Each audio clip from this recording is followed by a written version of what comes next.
Hello, hello!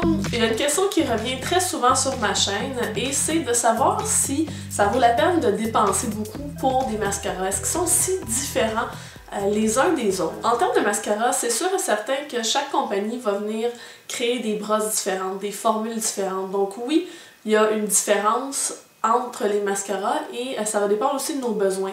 Donc il y a certaines formules qui vont être plus liquides, qui vont être plus en longueur pour les cils, alors que d'autres vont permettre d'avoir les cils plus volumineux. Donc dépendant de l'effet qu'on désire obtenir ou les cils qu'on a à la base, on va faire notre choix conséquemment à ça. La brosse aussi va avoir un impact.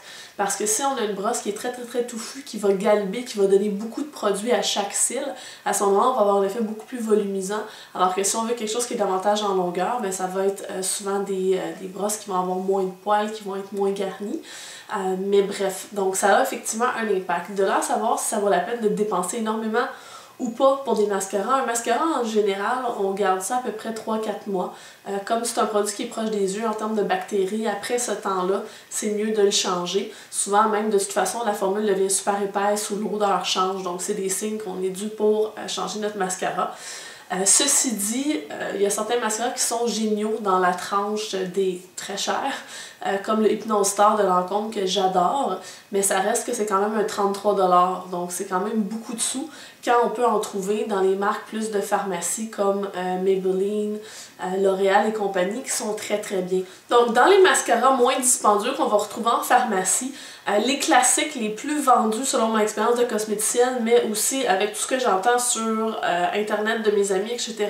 On a le classique qui est le Voluminous de chez L'Oréal, qui ça fait des années qui existe. Sinon, il y a un plus récent qui est sorti dans la dernière année, qui est le Voluminous Butterfly. Donc la brosse est faite un peu différemment, la texture est un petit peu moins épaisse que le Voluminous. Il donne vraiment un super bel effet. Souvent, je le compare au Hypnose Star, justement, de Lancôme. Et il y a aussi, ça je l'ai pas essayé moi-même, mais beaucoup de gens en ont parlé, le Manga qui est aussi de L'Oréal. J'ai vendu L'Oréal pour les mascaras, mais c'est vraiment très bien.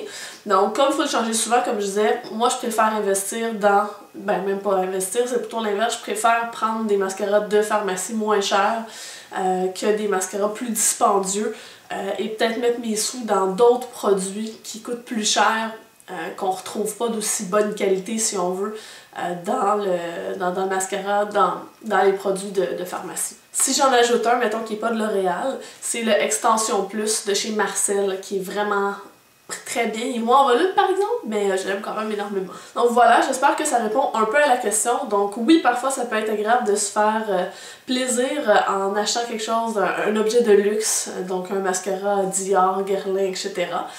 Mais en général, je pense qu'on peut trouver des très bonnes choses à petit prix. Si vous avez envie de savoir comment j'ai réalisé mon maquillage des yeux, c'est une vidéo que j'ai déjà mis en ligne, donc je mettrai le lien en quelque part dans l'écran. Probablement ici, j'ai l'impression qu'il y a de l'espace, donc on le mettra ici.